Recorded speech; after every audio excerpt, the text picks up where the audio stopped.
Vijay Devarakonda Kingdom movie చూసి రావడం జరిగింది. అయితే ఈ మూవీ నాకెలా అనిపించింది అనే డీటెయిల్‌గా మాట్లాడుకుందాం. ఫస్ట్ ఆఫ్ ఆల్ ఈ మూవీగా నేను బీభత్సం ఎక్స్‌పెక్టేషన్స్ అయితే పెట్టుకున్నా. అలా ఎందుకంటే ఈ మూవీ నుండి టీజర్ వచ్చింది, ట్రైలర్ వచ్చింది, అలాగే అనౌన్స్‌మెంట్ వీడియో వచ్చింది. 4 డేస్ క్రితం అన్నమాట.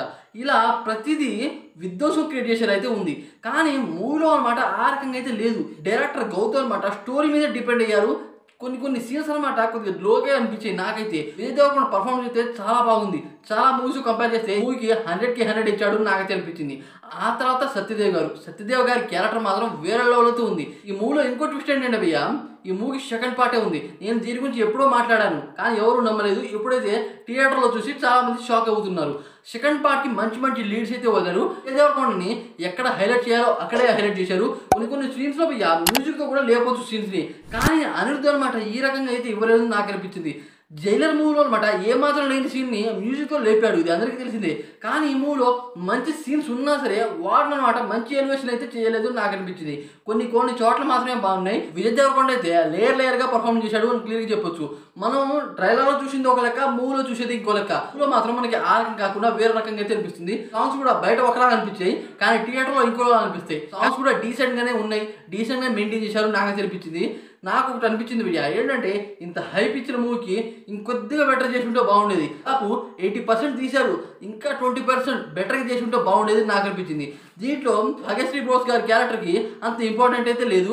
అలాగే ఆవిడతో ఒక సాంగ్ అయితే ఉంటుంది, ఆ సాంగ్ తీసేశారు నాకు అనిపించింది. అని భయ్య ఒకటి చెప్తున్నా, డైరెక్టర్ ఏ రకంగా అనుకున్నాడో ఆ రకంగా దింపాడు అని క్లియర్గా చెప్పొచ్చు.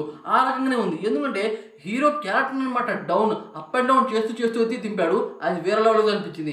ఇంకో ట్విస్ట్ ఏంటంటే ఈ మనం ట్రైలర్లో చూసిందే, కానీ ఆ ట్విస్ట్ అనమాట మూవీలో చూశాక మనకి ఇంకోలా అనిపిస్తుంది. కానీ దాన్ని కూడా బెటర్ చేయొచ్చు అని నాకు అనిపించింది. డీసెంట్ మూవీ భయ్య ఓవరాల్గా చెప్పాలి అంటే. మ్యూజిక్ అయితే అనిరుద్ధ్ అంత మంచిగా ఇవ్వలేదు ప్రతి విషయంలో, కానీ తీసిన ప్లేసెస్ అనమాట విధ్వంసాలు అయితే ఉన్నాయి. నాకు ఈ మూవీలో ఒకటి బాగా నచ్చింది భయ్య, ఏంటంటే జైల్ సీక్వెన్స్ అనమాట వేరే లెవెల్తో ఉంది. మన ఓడు అక్కడ వెళ్ళి ఎలాంటి విధ్వంసం క్రియేట్ చేస్తాడు అనేది కూడా చాలా బాగా మెయింటైన్ చేశారు నాకు అనిపించింది. స్టోరీ అయితే బాగుంది భయ్య, స్టోరీ ప్లాట్ కూడా బాగుంది. అయితే దీన్ని తీసే విధానంలోనే కొద్దిగా తగ్గించారు. దీన్ని తీసే విధానంలో అనమాట కొద్దిగా లోపం అయితే ఉంది అని నాకు అనిపించింది. ఎందుకంటే ఎంత హైప్ ఇచ్చిన మూవీకి అనమాట ఇంకో లెవెల్లో కూడా చేయొచ్చు, కానీ వీళ్ళు ఆ రకంగా తీయకుండా ఏ రకంగా అనుకున్నారో ఆ రకంగా తిప్పారు. దాని కారణంగా థియేటర్లో అనమాట మనకి మంచి ఎక్స్పీరియన్స్ అయితే రాదు. డీసెంట్ మూవీయే, కానీ హైప్ ఇచ్చినట్టు ఈ మూవీ కనుక ఉంటే వేరే లెవెల్తో ఉండేది. నాకైతే నచ్చింది భయ్య. సెకండ్ పార్ట్ కోసం నేనైతే వెయిట్ చేస్తున్నా. సెకండ్ పార్ట్కి మంచి లీడ్ కూడా వదిలారు, అందుకని నేనైతే వెయిట్ చేస్తున్నా. పార్ట్ 1 కన్నా పార్ట్ 2కి ఇంకా ఇంపార్టెంట్ ఇచ్చి మంచి సిస్టంలు కనుక పెడితే బాగానే ఉంటుందని నాకు అనిపించింది. ఏంటంటే కొంతమంది అనమాట పార్ట్ 1 కొద్దిగా డిలేగా తీసి పార్ట్ 2 మాత్రం హైలైట్ చేస్తారు. అయితే ఈ మూవీకి వచ్చే రెస్పాన్స్తో పార్ట్ 2 తీస్తారని నాకు అనిపించింది. మూవీ అయితే డే 1 మంచిగానే వసూలు చేయొచ్చు అని నాకైతే అనిపించింది భయ్య, ఎందుకంటే కాన్సెప్ట్ కొత్తగానే అనిపించింది. అయితే ఈ మూవీ మీరు చూసినట్టయితే మీకు ఎలా అనిపించింది అని డెఫినెట్ కామెంట్ చేసి వీడియోకి లైక్ చేయండి ఫ్రెండ్స్.